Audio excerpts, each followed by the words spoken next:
Alors, passons maintenant à un exemple de segmentation.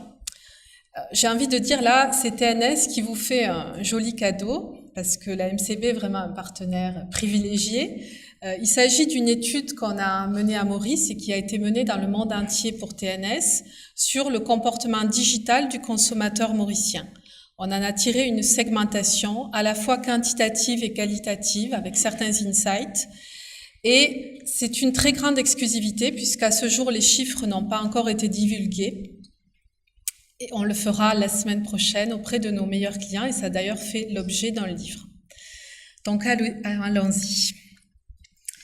Cette étude, comme je vous disais, a été réalisée à travers le monde par TNS, donc sur plus de 50 marchés, sur une population de 16 à 65 ans et en tout, c'est 55 000 personnes qui ont été interrogées. À Maurice, l'étude a été menée en 2015 sur un échantillon de 800 consommateurs, donc ce qui est quand même assez considérable.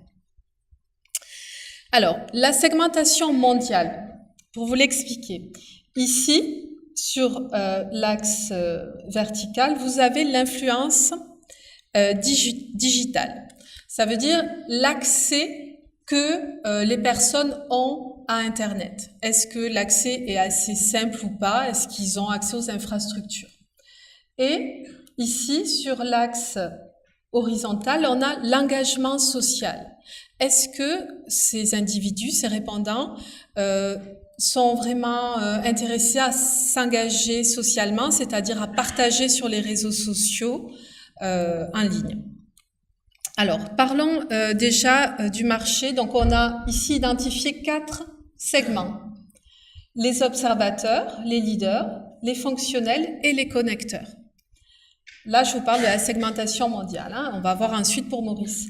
Les observateurs, vous voyez, concernent des marchés développés, comme les marchés européens et nord-américains. Donc, effectivement, il y a un accès à Internet qui est très élevé.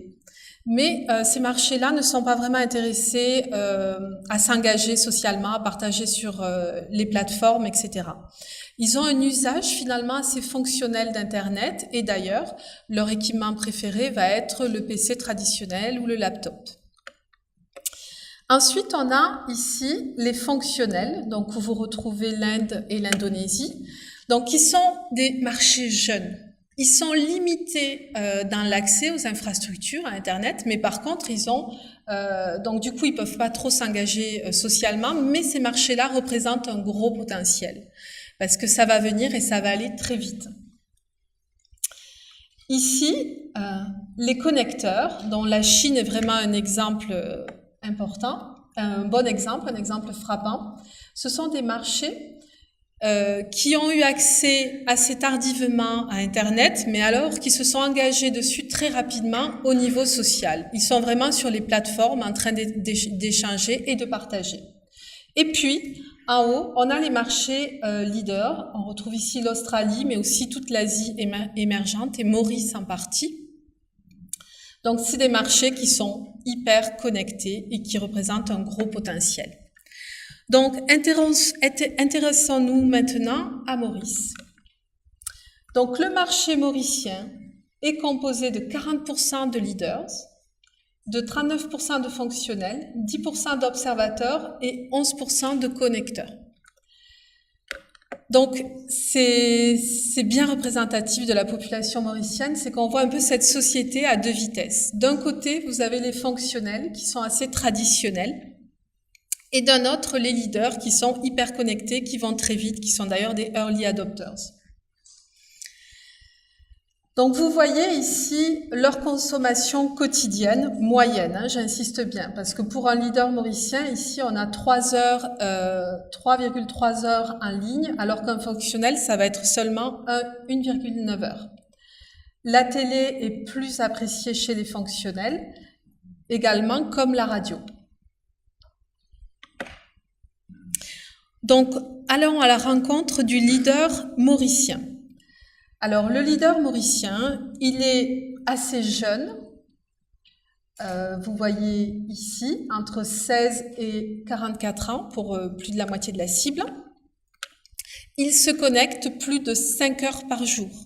Il est tout le temps connecté et même sur plusieurs écrans. Bien sûr sur son téléphone, mais quand il rentre à la maison, même s'il partage le repas en famille et qu'il regarde la télé en famille, il aura toujours sa tablette ou son téléphone sur lequel il va surfer, vaquer à ses occupations, regarder son fil Facebook, fil d'actualité, etc. Donc, que fait le leader en ligne? De la vidéo, des blogs, des réseaux sociaux, des messageries instantanées, du mail, il est partout. C'est son outil principal. Il ne pourrait pas vivre sans sa connexion. Il le dit, ça le rend plus fort, ça l'aide au quotidien. Et vous avez là-haut les sites sur lesquels il évolue. Attention les photos, là, pas trop, hein. C'est encore une exclusivité. C'est bien, vous écoutez. Alors, toujours pour parler du leader, il est vraiment à l'affût des dernières tendances, des innovations. C'est pour ça qu'il achète pas mal en ligne. Il est vraiment, ses freins sont assez minimes. Il achète à l'étranger, il se fait livrer ici. Il maîtrise vraiment la technologie. Il devance ses contemporains mauriciens, voire même certains professionnels. Il va au-delà. Et là, ici, vous avez des verbatims qui sont pour certains des insights des leaders mauriciens. Donc, à l'avenir, sur le commerce, on ne pourra pas faire sans cette cible. Je vous rappelle que c'est quand même 40% de la population. Et aujourd'hui, elle est un petit peu frustrée par rapport à l'offre qu'elle a sur Maurice. Et elle va chercher ce qu'elle veut ailleurs, sur des sites étrangers ou se faire livrer. D'un autre côté, donc on a le fonctionnel mauricien. Donc là, c'est vraiment le côté traditionnel. Il est plus âgé. Vous voyez, 35 ans à monter pour la plupart. Il est assez équipé, c'est surprenant, 3,2 équipements. Mais en fait, c'est pas lui qui s'équipe, c'est les membres de sa famille qui s'équipent et qui le poussent un petit peu à utiliser Internet. C'est ce qui se passe ici. Il se connecte 2,7 heures par jour et il a un usage très fonctionnel. S'il se connecte, bien souvent, c'est au travail et il va chercher quelque chose. C'est pour un truc en particulier. Il va pas surfer, lire des commentaires. C'est pas tout à fait le cas.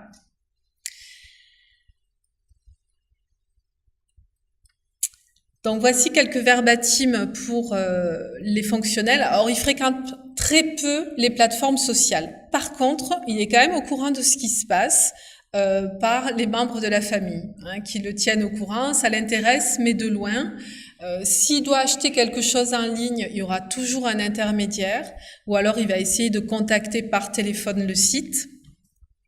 Et puis, il est quand même assez réticent par rapport aux connexions. Il pense que c'est voyeuriste, que ça peut être dangereux pour les enfants et que c'est une source de conflit aussi au sein de la famille. Donc, il sait bien que on peut pas éviter l'évolution, que ça va venir, mais il n'a pas vraiment envie d'y participer plus que ça. J'ai envie de dire, il y participe malgré lui. Il est porté par les jeunes générations dans sa famille. Vous voyez peut-être le verbatim de la dame tout à l'heure qui dit bon ben voilà, sa fille lui montre sur YouTube comment aller voir les séries indiennes, elle voit la fin, voilà. C'est toujours quelqu'un à côté, un intermédiaire qui va les amener. Donc c'est pas une cible qui va s'engager socialement, pas du tout. Alors justement, voyons un petit peu l'usage de ces deux cibles sur le net et leur différence. Donc ici, là-haut, vous voyez l'ouverture aux marques. Qu'est-ce que ça veut dire?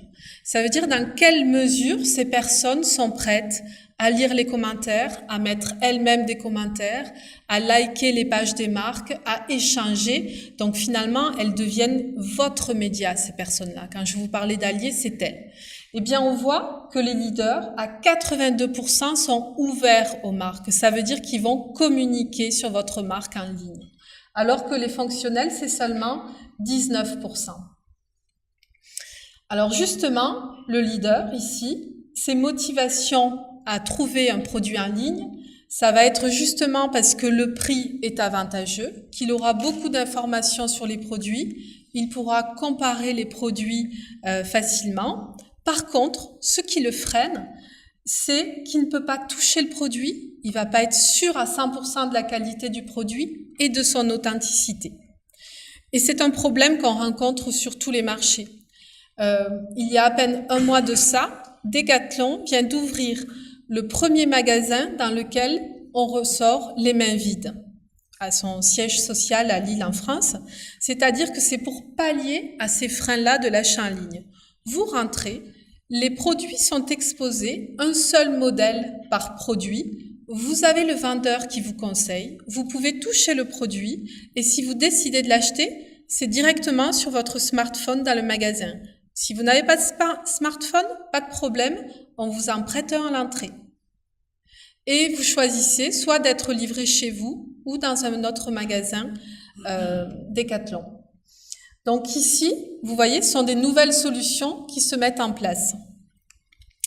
Alors, sans trop de surprises, vous avez les sites les plus consommés à Maurice, donc YouTube et Facebook. Alors, vous allez me dire, ah, Facebook est pas devant, mais d'un mois sur l'autre, ça change, c'est quasiment équivalent. Ensuite, pour la messagerie instantanée, ça va être Skype, WhatsApp et la messagerie Facebook, Messenger. Alors, ce qui est intéressant ici, là-haut, vous avez la couverture sur ces cibles-là lorsque vous communiquez en ligne. Je m'explique. Qu'est-ce que c'est que la couverture? C'est le nombre de personnes que vous allez toucher si vous faites de la publicité sur les réseaux sociaux, c'est-à-dire Facebook à Maurice, puisque c'est la plateforme principale, et sur la vidéo en ligne, YouTube, vous allez toucher pas moins de 69% des leaders. Okay. Donc là, ça devient intéressant. Par contre, sur les fonctionnels, on n'atteindra même pas 30%.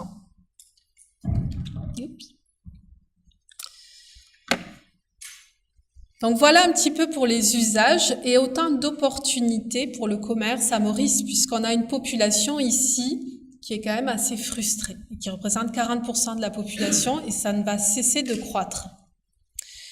Donc, si j'ai un dernier conseil à vous donner, c'est vraiment chercher à comprendre vos consommateurs, faites preuve d'empathie, essayez, avant de l'enrichir, essayez déjà d'établir une vraie relation avec eux, c'est être à l'écoute, c'est les aider, c'est faire de vos consommateurs des amis et ils vont vous le rendre vraiment parce que ça va être un outil de communication pour vous.